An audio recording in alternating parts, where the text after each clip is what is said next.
So, welcome back to another episode of Wise Words Book Summaries. Today we're doing part 2 of Think Faster, Talk Smarter. So in the first part, we've already covered the 6 steps to better spontaneous speaking, which was calm, unlock, redefine, listen, structure, and focus. This part 2 of the book provides practical applications for the lessons of spontaneous communication. So in this part, we're going to cover small talk and networking, tips for giving toasts, how to improve your pitching, nailing a Q&A session, how to give feedback that doesn't flop, and the secret formula to create an apology. This section will cover specific structures you can use, as well as tips and tricks for each application. As you remember from the first part, structure serves the same purpose as a chef's preparation. By selecting a recipe, our structure, contemplating it, and prepping it by chopping, slicing, and arranging ingredients ahead of time, all that remains to be done in the moment is to put the dish together. So with that all being said, we'll go on to application number 1, going big on small talk. So networking and small talk, the pinnacle of impromptu communication, often leave many feeling uneasy. Starting and ending these quick, casual conversations can be awkward. In the midst of these interactions, it's common to struggle with finding the right words. While we aim to come across as clever and engaging, making effortless communication at various social gatherings, from casual get-togethers and company meetings to professional conferences and school events, it can feel like a relentless exchange of spontaneous comments, questions, and responsives. However, it doesn't have to be this challenging. So one of the key points he sort of wanted to talk about in this chapter was talking about others. So we need to start our conversations with genuine curiosity about the other person. Comment on your surroundings or situation can kickstart a dialogue. The aim is to build a connection by showing interest in their experience or views. In casual chats, you need to aim to make the most of your speaking turns by focusing on the other person rather than yourself, something I'm sure we all struggle with to some extent. Yeah. People enjoy talking about themselves and feeling understood. So by steering the conversation towards them, you create a more engaging and meaningful exchange. Lastly, you need to balance the conversation by sharing about yourself while focusing on the other person. Aiming for a mix of mostly supportive responses with a few about yourself can create a well-rounded and engaging interaction. And I think later on we might go over it, but there was a sort of a rule or a heuristic to use here, which was something like three parts about somebody else to one part about yourself. I think they were sort of suggesting, because obviously if you make it all about them, it becomes a bit like more of a therapy session, and should be aimed to be avoided. Yes.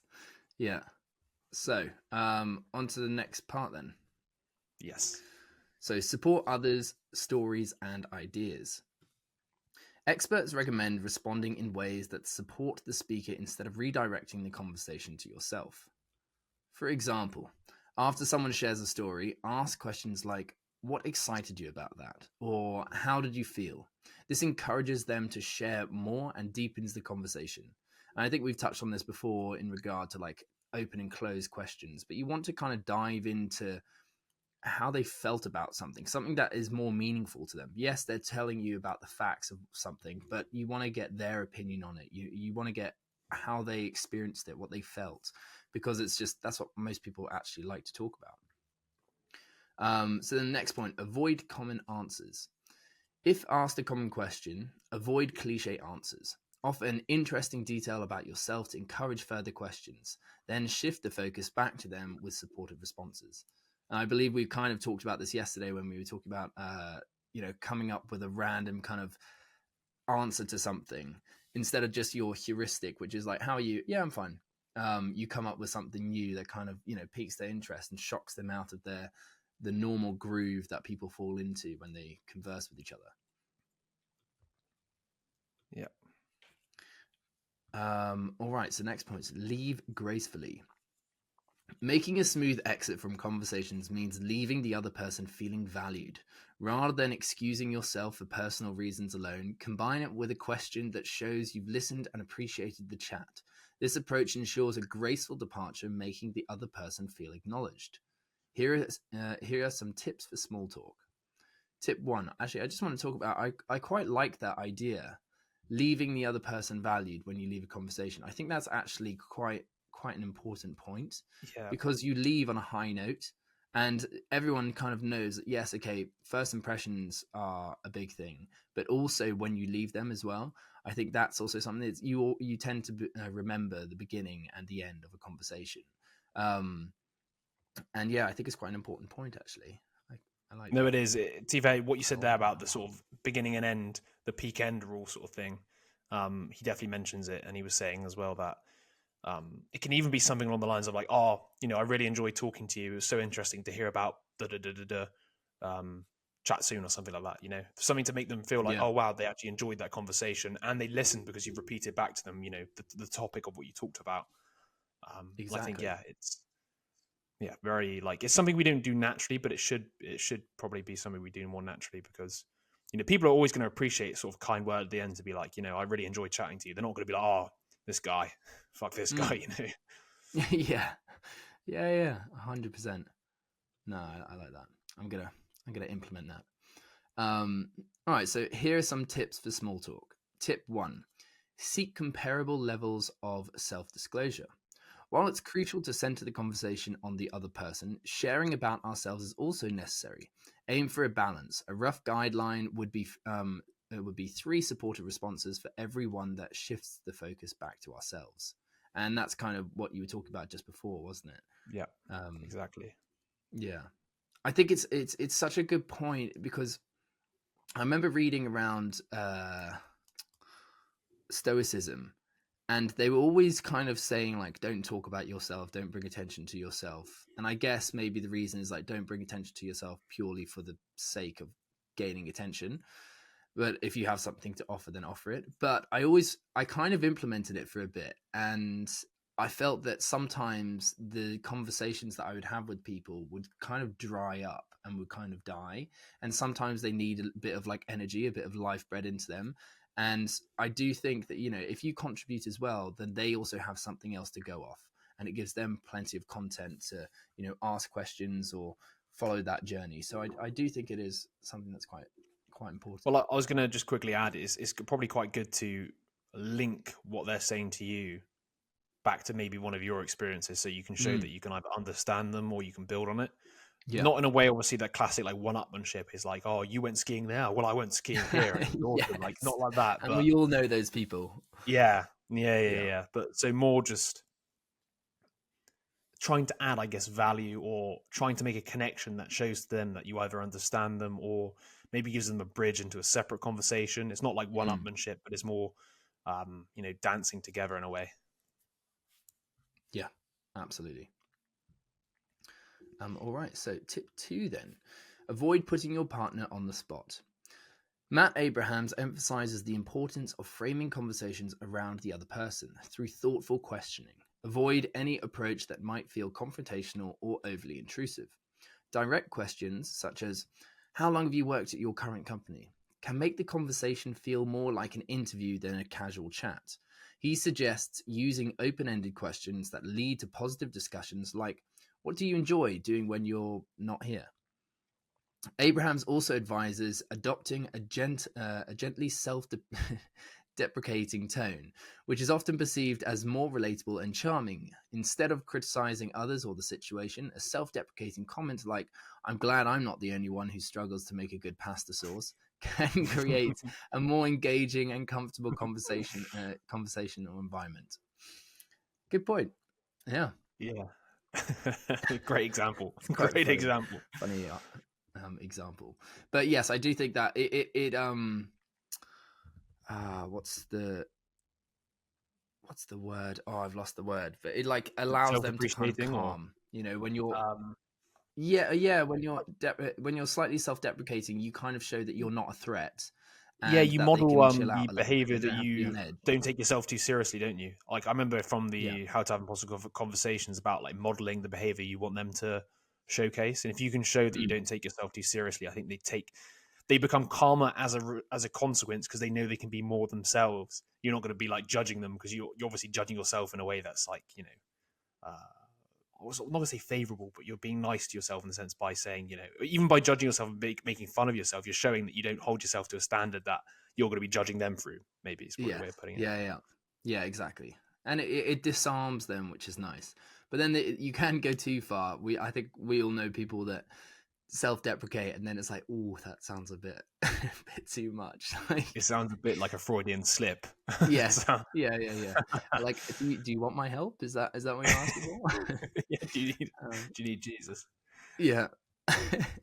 All right. So, tip 3 then: be a team player. Rather than seeing small talk as a battle of wits between individuals, it's more constructive to view it as a collaborative effort aiming for mutual enjoyable outcome. Think of it as playing hacky sack together. The goal is to keep the conversation ball in the air, and if it falls, everyone misses out on the opportunity for connection. A practical approach to foster this cooperative spirit is to begin our contributions by echoing what our conversation partner has shared, demonstrating active listening and building on the exchange. And we've kind of come across this in terms of like mirroring, haven't we? Where you kind of Yeah. like ask back what they said, or you like paraphrase what they've said to show that you've been listening, essentially. Moving on to tip 4, avoid swiping left too soon. So, a common challenge in small talk is not being fully present in conversations, often resulting from scanning the room distractedly, anxious about missing out on potentially more engaging discussions elsewhere. It's kind of weird, to be honest. I never really felt like, they look like they're having a really nice conversation over there. I better leave. So, this leads to a hurried, structured response and the use of superficial excuses to exit interactions prematurely. So it's helpful to remember that individuals might need a few minutes to feel comfortable enough to engage meaningfully. As a strategy, challenge yourself to remember one key fact about each person you meet, or encourage everyone to share their views on a specific subject, fostering deeper and more attentive conversations. And I think that's quite true about the Mm. whole people feeling comfortable enough to sort of engage more. I think especially in conversations I've been in, obviously there's some people out there who are willing to almost get straight stuck into the meat of a conversation immediately, and there's some people that Yeah. take a bit of warming up to really hear how they feel about things and how their life's going and stuff. And I think that almost is always based upon, to some degree, the level of trust they have that you're not going to judge them as well. So I think if you can obviously start a conversation with some self-deprecation, or showcase that you're a trustworthy individual as soon as possible, then you're more likely to get into the sort of meat and potatoes. Yeah. Yeah. Yes. Yeah, Whenever I I hear that agree. quote, I can't. The meat and I know. potatoes. I stop thinking of Sean Strickland. Like, it's not good. Not good at all. Um, so I believe this is the last tip, and it is so tip number 5: minimize your chances of offending others by reflecting, questioning, and paraphrasing. So when starting a conversation, it's important not to jump to conclusions about the opinions others might have. Listen carefully to the content, detail, and tone of what is being shared. If you're contributing to the discussion, begin with broad questions rather than strong statements that demand immediate agreement or disagreement. Using paraphrasing can keep the dialogue flowing smoothly by allowing you to ask for more details on a topic without imposing your own perspective. For example, asking, "Can you expand upon your views about da da da?" and then summarizing their response helps understand their perspective better. This approach can lead to a more meaningful exchange by reducing the emotional stakes. Studies indicate that showing willingness to consider different viewpoints enhances our ability to connect, learn, and avoid conflicts in conversations. People are more receptive when they feel their opinions are respected and listened to with an open mind. Demonstrating conversational receptiveness through acknowledging shared views, moderating statements, and focusing on positive comments can make interactions more constructive and enjoyable. This involves explicitly recognizing others' viewpoints, finding commonalities, and expressing understanding, which encourages a more open and productive exchange. I mean, what we just said there is exactly what we were saying before about the sort of paraphrasing and repeating back to people what they've just said. Yeah. I think it's interesting more about the tone Yeah. and not making blanket agreement, disagreement statements. More maybe of like a yes, I agree, and, or in fact, you wouldn't even go yes, I disagree, and. But anyway, I think it's more the tone. Like if you come across as sort of condescending, like, oh, I can't believe you believe that, or even like laughing, because I've seen that's proper aggressive. That if you're laughing at somebody, Yeah. like, haha, you're such an idiot, like Yeah. that is never going to Yeah. go down well, no matter who it is. So it's important to keep the tone of curiosity and that you're actually interested. Not too. That's Yeah, probably not. absolutely. Probably shouldn't feign that, but you should realize that there's always usually good reasons, or people feel like they have good reasons for believing the things they do. So it's good to try and figure out what those reasons are, as discussed in how to have impossible conversations. Absolutely. Yeah. All right. Well, then on to the next bit. So applications. Application number 2: toasts that tantalize and tributes and introductions too. Toasts, tributes, and introductions represent frequent opportunities for impromptu speaking at various events such as product launches, panels, weddings, funerals, or luncheons. In these moments, the natural inclination might be to worry about personal perception. However, these instances are not about the speaker, but rather about honoring and celebrating others, be they individuals, teams, or organizations. Such celebratory remarks, while sometimes seen as mere formalities, actually fulfill crucial roles.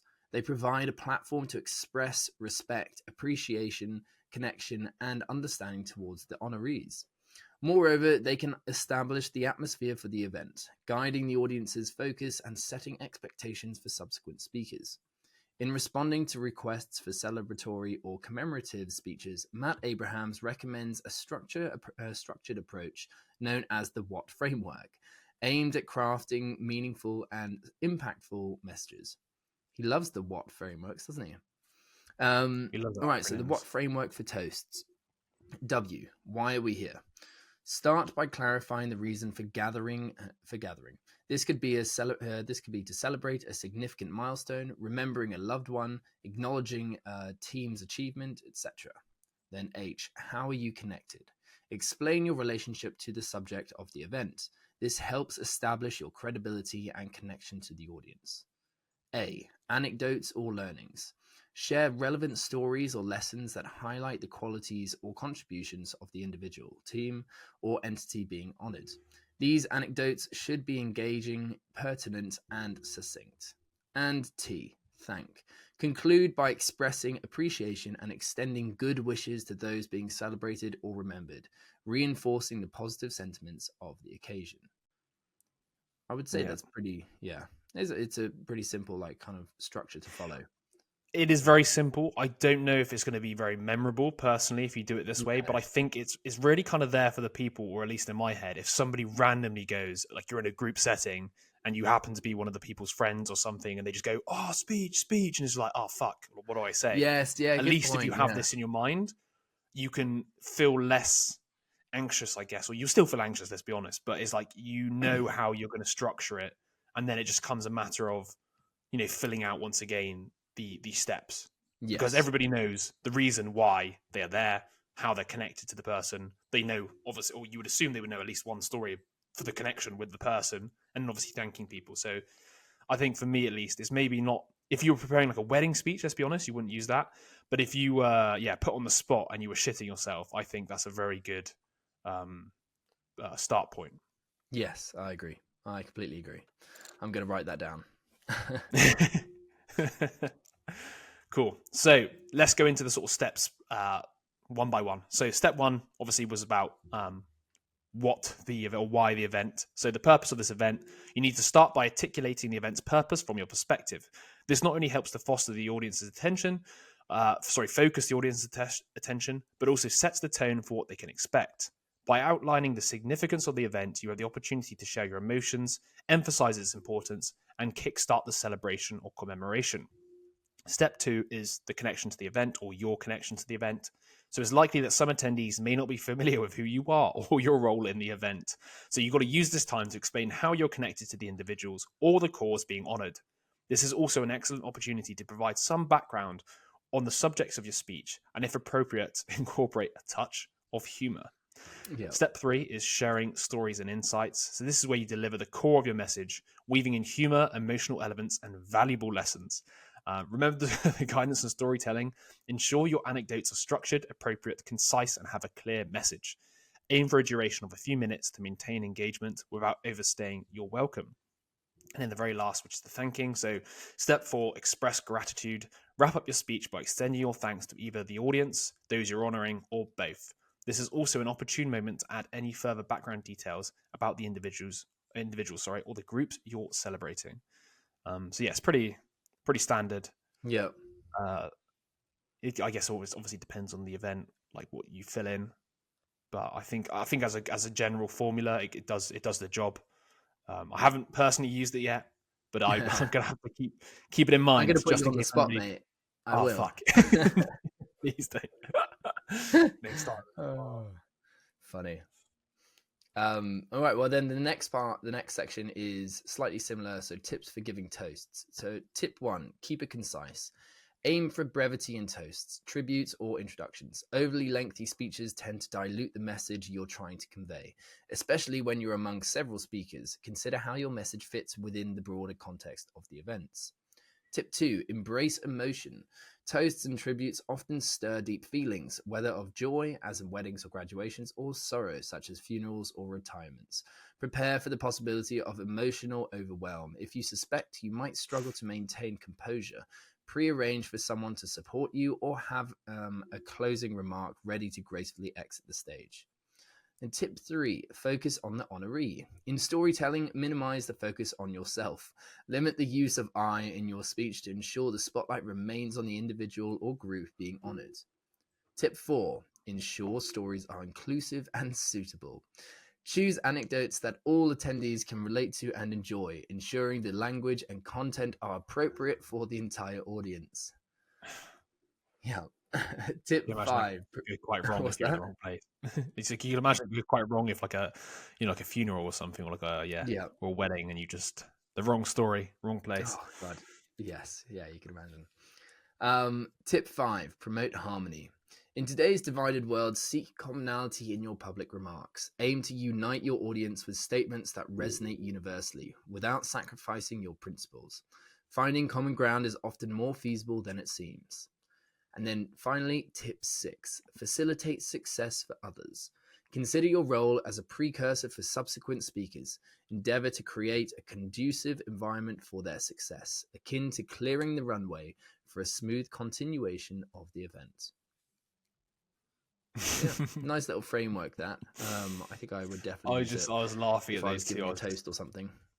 I was just like laughing because I was thinking about, like facilitating success for others, and it could be some like really boring guy, and you go like, "This guy is the funniest man I've ever met." Well, bring it onto the stage, Bob, and he's just Yeah. like really boring. Can you imagine just stitching somebody up? Like that? Oh God, yes. Oh dear. I can kind of see these being used in like American Pie or those kind of toasts, but then Yeah. like taken and made humorous. Yeah, for sure. So that's application 2. So now we're moving on to application 3, which is about making pitches. So make that imperfect pitch. So Matt Abrahams emphasizes the importance of going beyond merely sharing thoughts, ideas, and opinions when spontaneously engaging with others. The objective often extends to persuading them to adopt our perspective or to take actions we deem beneficial. This can range from encouraging colleagues to embrace our ideas, convincing customers to purchase our products, persuading potential partners to accept first date invitations, urging our children to adjust their behavior and follow rules, to requesting neighbors to respect our property boundaries. So, to make a compelling argument that meets the audience's needs, Abrahams recommends employing a strategy known as problem solution benefit, which we roughly covered in the first part. So, problem, start by identifying a common challenge, issue, or pain point that your audience recognizes as their own. Solution, then introduce a solution by detailing the specific steps, processes, products, or methods designed to address the problem. And then benefit, so conclude by highlighting the benefits and improvements that will result from adopting the proposed solution. Abraham points out this structured approach is effective in various scenarios where the goal is to persuade others. So to go into sort of a bit more detail, we got the step 1 is stating the problem concretely.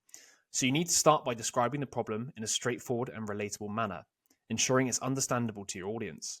Consider presenting the issue as either an opportunity for improvement or directly as a challenge that needs addressing. For example, if encouraging a new workplace behavior, you might ask, are you tired of feeling undervalued and out of the loop with the team's activities? That sounds pretty depressing, doesn't it? Highlight what makes the problem significant and think about the types of evidence. Think of the types of evidence that will resonate with your audience. It's also effective to discuss why the problem has been hard to solve, mentioning any specific obstacles. This approach not only emphasizes the problem's complexity, but also sets the stage for your solution to be seen as particularly effective because it overcomes these obstacles. Then moving on to step 2, you've got detail the solution. So offer a solution that is both practical and appropriate for the issue or opportunity you've outlined. Ensure your explanation is tailored to your audience, making it both clear and engaging. If the solution involves several steps or components, break these down into digestible parts to facilitate understanding. And the very last part, you've got step 3, so lay out the benefits. Detail the advantages of adopting your solution, starting with the most significant benefits and working down to the others. This prioritization helps underline the value of your solution brings, and it makes a compelling case for its adoption. And it kind of makes sense. And I think especially with this last part, the benefits need to be obviously reordered depending upon who you're talking to, right? Because Yes, each of course. person might have a different thing that they, perceive to be the most valuable with the solution that you're providing. So I guess to some extent with this, you kind of need to have at least some sort of pre-idea of what the problem actually is and what this person individually sees as the most valuable benefit before you obviously make the case. Because if you start like reeling off the stuff they care the least about, you're obviously going to put yourself in a bit of bother. They'll probably switch off by the time you get there. Yeah, I agree. And so I got a few bits here about the bonus structures. So this is another thing I took from the chapter. So when seeking backing for a startup or expanding business, you might want to structure your pitch with these prompts, which I thought were quite cool. What if you could insert like a dream state so that, for example, and that's not all. So an example of using this technique would be, what if you could streamline how you handle customer orders, enhancing both efficiency and personalization? This would mean, which is also the equivalent of, so that quicker delivery for your customers and faster payment for you. And then, for example, by utilizing our platform, company XYZ has boosted their order processing speed by 50% and now receives payments a week sooner. Additionally, customer satisfaction has significantly improved. But there's more. The insights we gather and analyze empower you to make precise recommendations, boosting your sales by encouraging customers to buy more from you. Which I thought was a really cool way of potentially structuring a sales pitch. Yeah. Because I feel like you can almost apply that structure to most things. I think so. Yeah, absolutely. It sounds very salesy. It does sound quite... I think it's the, wait, there's more that gets me. There's more. If you sign up now, then you will get... Wait, there's more. It's like the infomercials that you see on like the TV channels now and then. Yeah. All right, so then tip 1, use analogies. Oh no, wait, sorry, yeah. It is, yeah. So utilizing analogies or comparisons can make complex ideas more accessible to your audience. By likening the importance or effect of the issue you're addressing to something familiar, you create a bridge of understanding. Similarly, when presenting a solution, liken it to a known success in a different area. For example, a healthcare professional encouraging a lower carb diet might say, cutting down on carbs is similar to the benefits you saw from reducing your wine intake on weekdays. This approach makes the new concept more relatable and easier to grasp. And tip number 2, offer consistent solutions. Demonstrating that your solution aligns with past successful actions or approaches to similar issues can increase audience acceptance. For instance, if you're making a case for a raise or promotion, reference examples of those or others who have earned such rewards for similar achievements. People tend to be more receptive to ideas that have a track record or success or recognizable precedent. I mean, that's kind of what happens in law when people just quote previous, But it literally is. That's the precedent that's been set. Yeah. Exactly. And tip 3, frame benefits in positive terms. The way you word things can significantly impact your audience's reception. Matt Abrahams teaches that presenting benefits in a positive light can make a big difference. For instance, if a solution has been successful 75% of the time, highlight this success rate rather than mentioning a 25% failure rate. Matt Abrahams emphasizes the importance of focusing on what individuals stand to gain rather than lose, aligning with the concept of loss aversion. People generally prefer to avoid losses and risks, even if it means foregoing a potential benefit. To illustrate, consider the strategy of selling cars. Labeling a car as used might lead potential buyers to dwell on negative aspects like potential unreliability or costly repairs. However, if you describe the same car as previously enjoyed, this positive framing minimizes perceived risk and focuses on the car's value and charm, making it more appealing to buyers. This approach leverages positive framing to effectively engage and persuade your audience. The worst thing about that is, can you imagine your girlfriend being referred to as previously enjoyed? I think you would just... that would cut deep. God. Oh, that would be... Yeah, but imagine... I think used is probably just as bad. Yeah, used... Oh, bloody hell. Yeah, this is my previously enjoyed girl. Oh, Jesus. Oh. I'm also wondering why in this scenario you'd be selling your girlfriend. So, Yeah, I just sorry. The moment I had previously enjoyed it, so it's just like, oh my god. oh, funny. All right. Tip 4: address the obstacles. In our efforts to persuade others, it's common to highlight only the positives of our proposal. However, acknowledging and addressing potential challenges is equally crucial. Ignoring these obstacles can diminish our credibility with our audience. Consider the frustration of being sold on seemingly perfect solutions only to realize it overlooks the real-world hurdles you face in implementing it. It's as if something desirable is being showcased just out of reach without any guidance on how to overcome the barriers to access it. This oversight can come across as insensitive and leaves you feeling disappointed and unsupported. I can't get your like bloody example out of my head now. I'm just applying it to everything. Sorry, man, throwing you off. Throwing you off. Yeah, Anything but like that. like something's just out of reach. I'm just picturing you with your previously enjoyed. Gotta review the obstacles, mate. Yeah. All right. And last tip. So, tip number 5: tone down the perfectionism. Embracing some imperfection when presenting your ideas can actually be beneficial.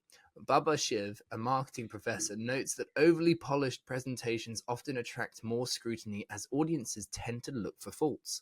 This skepticism is a natural response when evaluating new ideas. Shiv cites a well-known Silicon Valley adage to illustrate this point. Entrepreneurs seeking investment are more likely to receive just advice if they present their idea as flawless.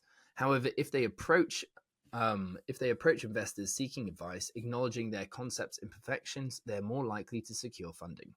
This approach suggests that acknowledging and being open about their areas for improvement in your idea can make it more appealing to potential backers.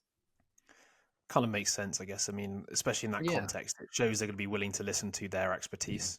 You know, if somebody comes in like, "Oh, my idea is the shit," they're going to be a bit like, "Well, yes and no," but it seems like you're not going to be receptive to feedback, kind of thing. Yeah. And also, I think we naturally are inclined to think about the problems about something. So we'll already be Yeah. on the lookout for it. If we are given that problem, there could be other problems, but we'll probably just accept that that's the problem and not go Yeah. looking any further, if you get what I mean. Yeah. It's quite interesting to know that it would cause an increase in the chance of being funded. Mm. Yeah. But I guess that's what, especially you're talking about a particular cohort of people. Yeah. They are funding, which means that you don't just fund anything. And funders Yeah. probably investors are looking for all of the probable issues. Sure. Yeah. And if it seems too good to be true, they're probably quite skeptical. I would have thought. Probably been burnt in the past by ideas like that. Yeah. Okay. So moving on to another practical application. Application number 4, we got rocking the Q&A. So it's one thing to shine while giving a formal presentation, but how we can handle those less structured question and answer sessions that follow, and how can we handle impromptu questioning in meetings and one-on-one situations such as interviews. So to effectively answer questions on the spot and enrich the audience's understanding, employ a straightforward strategy Matt Abraham refers to as ADD, AD. So the AD framework is answer the question. So start with a concise, straightforward answer in one clear sentence. D, detail an example. Follow up with a specific, tangible evidence that backs up your answer. Then D, again, describe the value. So conclude by highlighting the benefits, making clear why your response matters to the questioner. So crafting a response that includes a clear answer, a vivid example, and a benefit-oriented conclusion is key. Remember, it's the specific example that sticks with us, more than the vague statements, enhancing the listener's retention and comprehension. So let's go through this step by step. So we've got step 1, directly answering the question. So immediately provide a straightforward answer to the question. Avoid lengthy introductions or unrelated information. Be direct and to the point. Avoiding the question or providing evasive answers can lessen your perceived honesty and trustworthiness, something that politicians could probably do well with reading. So step 2, provide a supporting example. So select a relevant example that illustrates your point. Keep the details clear but concise to maintain interest without overwhelming or boring your audience.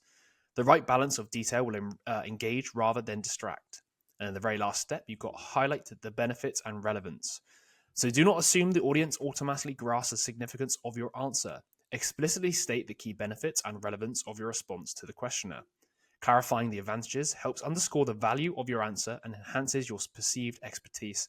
And I think especially in like interviews, for example, that might help where maybe you're being hired for a very specific role and the person who happens to be interviewing you might not be so well versed in the specific skill. The ability to talk about the results you achieved in the specific example, then explaining why it matters in a bigger business business context would sell yourself better.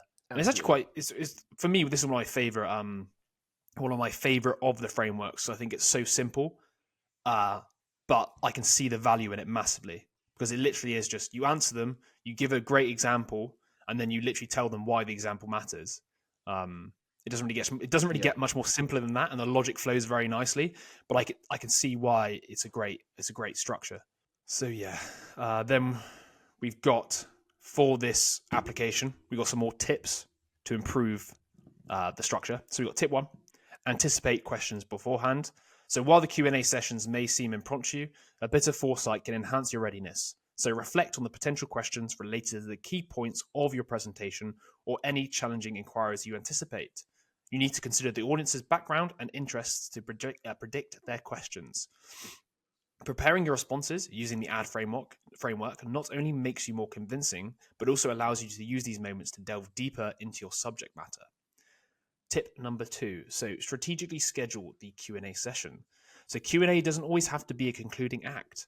If your presentation is segmented, introducing a Q&A session between sections can be a dynamic way to transition and re-engage your audience. Aim to interact with your audience every 10 minutes to maintain engagement and set clear expectations early on about when and how questions will be handled. Tip number 3 is establish clear Q&A guidelines. So you wield significant influence during Q&A sessions by setting clear expectations around the number of questions, the allocated time, and the scope of acceptable topics.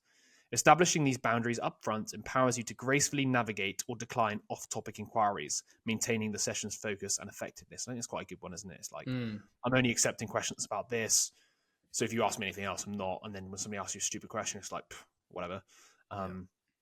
So tip number 4, conclude the Q&A with impact. So ending a Q&A session on a strong note is crucial. Avoid lackluster closings by preparing a compelling final message that encapsulates the essence of your presentation. Crafting a memorable closing statement in advance ensures you leave the audience with a lasting impression. And then the very last tip is initiate it with your own question. Sounds quite fun, doesn't it? So sometimes sparking the first question from the audience can be challenging. If silence prevails, which it often does, don't hesitate to ask a prepared question yourself, one that highlights key insights or addresses common curiosities. This back pocket question can kickstart the dialogue and demonstrate your eagerness to engage. Use this opportunity to address potential improvements or challenges by showcasing your proactive approach and forward-thinking strategies. I quite like this a lot. It's like, instead of being, because it's pretty common, I think, when people they open up questions to the floor, unless you've got a very confident audience. A lot of people, especially uni, I don't know if you had the same experience. Yes. Nobody wants to bloody ask a question or anything. So the ability to have these are the common questions I get asked, and then go through a few shows at least that you've come prepared. And that, I don't know, you're willing to engage with something. Maybe even picking a really tough question, but this is one of the toughest questions I've ever had, and here's my answer. This is a good point. Sets a precedent. Yeah, I really like that, actually. Yeah. Another good tip. All right, so moving on to the next section. Application 5, feedback that doesn't flop. By presenting feedback as a chance to work together on solutions, we can often get better immediate outcomes and strengthen our relationships over time. Focusing solely on sharing our opinions can create or reinforce a sense of hierarchy, making it harder for others to truly listen. If we act as if we're the final word on a subject, we put those we're giving feedback to in a passive role. At best, they get the message but lose the opportunity for teamwork. At worst, they might feel attacked or criticized, making them defensive or resistant. So the 4 I's. Number 1, information. First, provide concrete, specific observations of the action or approach about which you will be providing feedback. 2, impact. Second, explain the effect the action or approach has on you. And 3, invitation. Third, Extend a collaboration request to address the action or approach on which you are providing feedback. And 4, implication. Detail the positive and or negative consequences for adopting or not adopting the changes you are suggesting. And that seems pretty straightforward. Once again, like a lot of these kind of either acronyms or those strategies, they're pretty simple, but actually they sound quite effective. Yeah. I think once again, for me, it's just it answers the question of how you're going to go about framing the information you're going to say, right? Or like, hanging it up as the structure just provides you. Just like, well, first of all, I got to tell them the information about what it is that I'm going to be giving feedback. Then I got to talk about my feelings and the impact it has on me. Then I got to ask them, how they feel about it. And then, you got to talk about the implications, positive or negative afterwards. It just helps you, because I think we said it in the first part that the two problems is like what to say and how to say it. And I think a lot of people get overwhelmed in these situations because they're obviously feeling anxious as well, because maybe it's, a tough situation where you're going to criticize somebody. Just having this in the back of your mind, like, I know the way I'm going to go about what I'm going to say. Because everybody, if you're going to get to the point of having the feedback session, you kind of know the content, you know what it is that you want to say, but you just don't know how to say it. And therefore this answers it. Exactly. These little strategies that you can just have in your back pocket and that you can pick them out at any point. And it really allows you to, once again, it's that whole preparation thing. If you've prepared this kind of structure and you know that you can apply it to certain things, yes, although you may not have applied it to the specific context with which you're going to use it in, but you can use it quite spontaneously, because you're like, oh, I want to give feedback on someone. Actually, I've got this right here that I can follow. Yeah. And for me, I think one of the big takeaways I would urge people to take from this podcast and the book would be that, to be honest, his structures are very useful and they are good, as we've covered. Like, some of them better than others, but the point being is that structures are kind of necessary. So you don't need to actually use his structures. You can create your own. You can be like, okay, I like the way that you go from, what was it there, information to impact, but maybe I want to change it around. Maybe I want to talk about the impact first. I don't know how that would go down, but you can try these things, right? You can create your own structures and the ways you do it. But the main point is, you need the structure, or you don't need it, but it will enhance your ability to go through these hard conversations and do these things if you have a structure in mind. And it doesn't have to be his. He even talks like, you can, like a bit like the anxiety management plan. If you have the strategies and the points and the structure, like the other structures, you can sort of bring them all together and create your own one. I think that's what's important, and not the structures themselves. Exactly. Yeah. Yeah. No, I think that's a very good point. So here are some tips to keep in mind. Tip 1, prepare. Before giving feedback, it's beneficial to reflect on a few key questions, such as, what might be driving the person's behavior that we find problematic? What are the consequences of providing feedback or choosing not to? And what specific changes in behavior are we hoping to see? And tip 2, be timely. Feedback is most effective when it's timely. Addressing an issue soon after it occurs while ensuring emotions have cooled can lead to a more constructive outcome. That's so true. I think being tactful is actually a massive part of it. You'll know people who end up like bringing something up at the worst possible time. Yeah. Or bringing it up like 3 months later. You remember when you didn't do that 3 months ago? It's like, fucking hell, right? Like, it's gone now. Come on. Yeah, Jesus. Tip 3, respect the context. The setting in which feedback is given is crucial. Consider if the environment and timing are appropriate for the feedback to be received well, taking into account the current circumstances of the person receiving it. So, yeah, if you're at a funeral and you need to ask someone a favor, it's probably not, the best time to do it. Or if they're in a super bad mood or something, it's like, why would you ask then? If you can see somebody's visibly not in a good mood, it's not a good idea to ask them something. Exactly. Tip 4, adopt the right tone. The tone of our feedback can significantly affect its reception.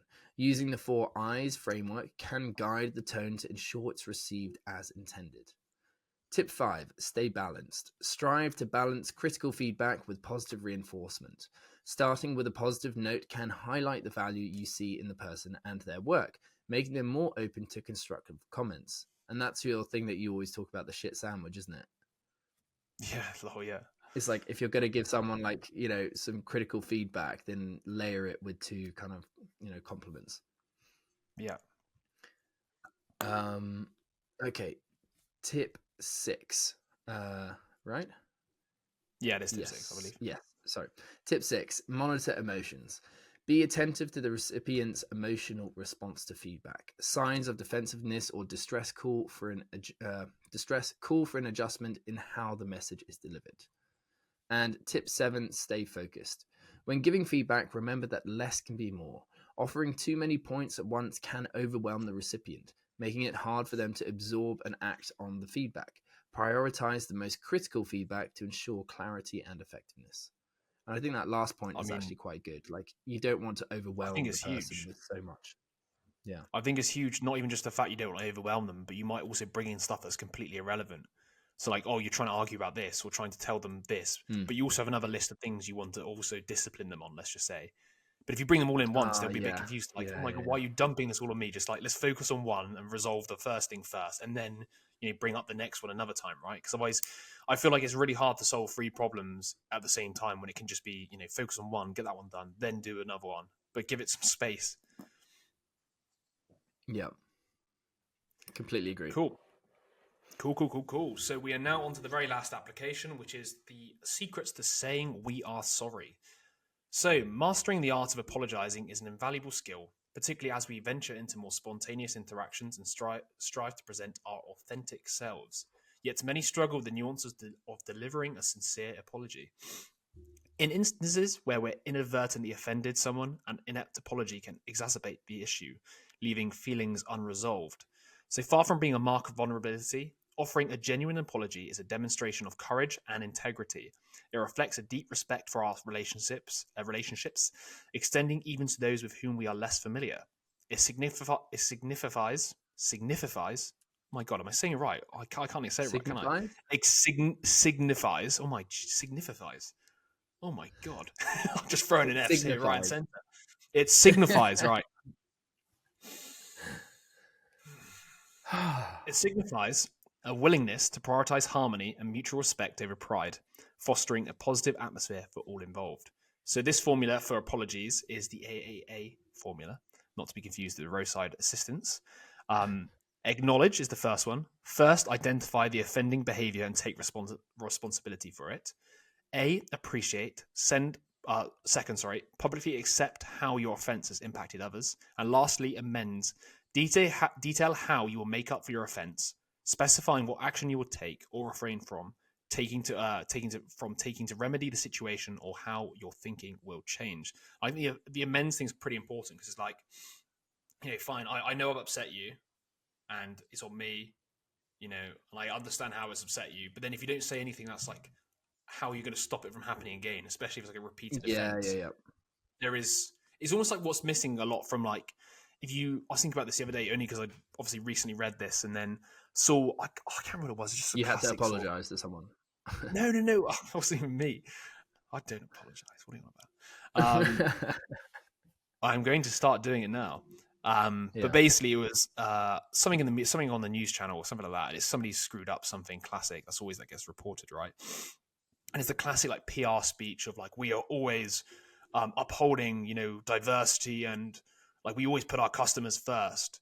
But it's like, okay, cool, you've apologized or whatever, and then you've said you always put your customers first, but you haven't detailed how you're going to amend it. You're just like, oh yeah, we always believe in treating people with respect. It's like, okay, well, have you actually put in like the amendments you're going to make?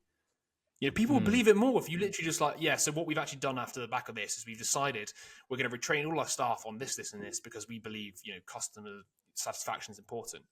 Fucking amazing. You've literally described how you're going to do it, but nobody does that. They just pay lip service. And that is the problem with most apologies is lip service without the action. And that's yeah. why I think this formula does it quite well. It's like acknowledging it, taking responsibility for it. So not trying to blame other people like, oh, I'm sorry for making you upset. It's like, I'm sorry I did that. I shouldn't have done it. I understand how you feel. I would probably feel the same. What I'm going to do about it. It Yeah. just sounds better.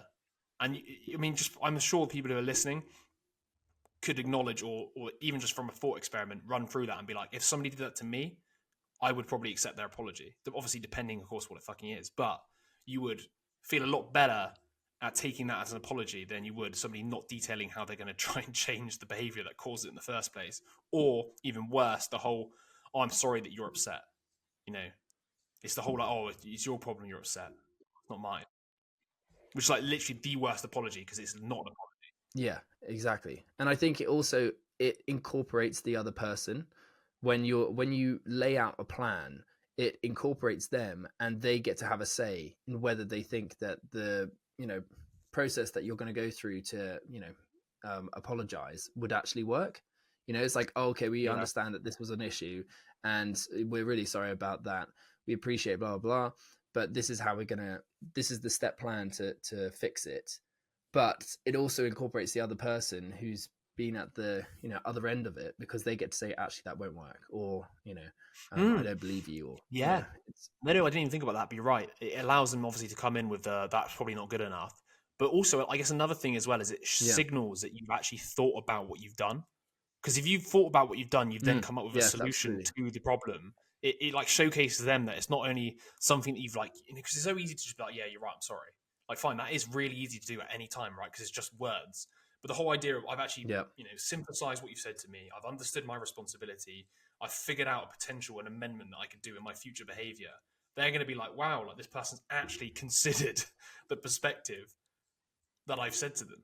Because you have to yeah, be able to create an amendment or a change or whatever you want to call it. exactly. It makes a lot of sense.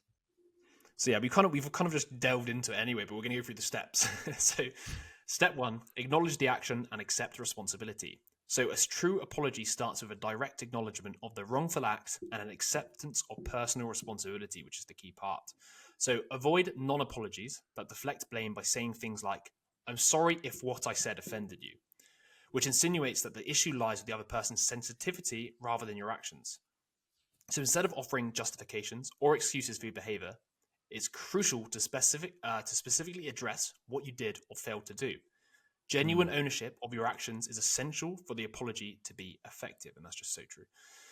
Step 2: appreciate the impact. After identifying the regrettable action, the next step is to convey empathy towards those affected by it.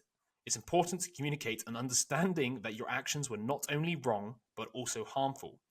Demonstrating awareness of the full scope of the impact, including the emotional distress caused, is vital for showing the person affected that you truly comprehend the consequence of your actions. Followed by the very last I think part, that's which for huge, me is that one. yeah, which bit? Sorry. I think just that in general is like showing that you actually understand your actions, Yeah, rather than just saying, yeah, I'm sorry. It signals to the other person that you truly, well, yeah, the proper consequences of your actions. yeah, for sure. And then step 3: detail how you will make amends. So an apology needs to go beyond merely taking responsibility and empathizing with the affected party. It must also include a commitment to making amends. Without outlining specific steps you intend to take to prevent a recurrence of the issue, the apology may seem insincere, which is probably why a lot of the sort of, the media PR apologies, people just go like, it's just lip service because there's no plan. So here we go. Yeah, Detailing your plan to rectify the situation and prevent future instances not only underscores the sincerity of your apology, but also opens the door for accountability. Boom. Another thing that's missing from these, yeah, lip service apologies you get across the world. Like, don't even realize they made a mistake. They usually make some bullshit excuse. They then don't yeah, empathize at all. Because if they had to empathize, they'd be like, oh, wow, I accidentally killed, all these people. Oh, shit, oh, I can empathize with that. My granddad died or some shit.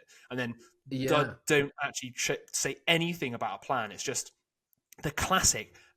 Oh mate, I'm just getting angry thinking about it. The absolute fucking classic. Oh, we uphold it. We take our social responsibility very seriously. It's one of our core, principles of the business. Yeah, and that's it. It's like Oh there's no God, change. It's yeah, just like it's in our mission statement, so we care. It's like, yeah, yeah, oh my god, you are so stupid. I can write a fucking yeah. mission statement with all this. It's like it's the actions that actually matter.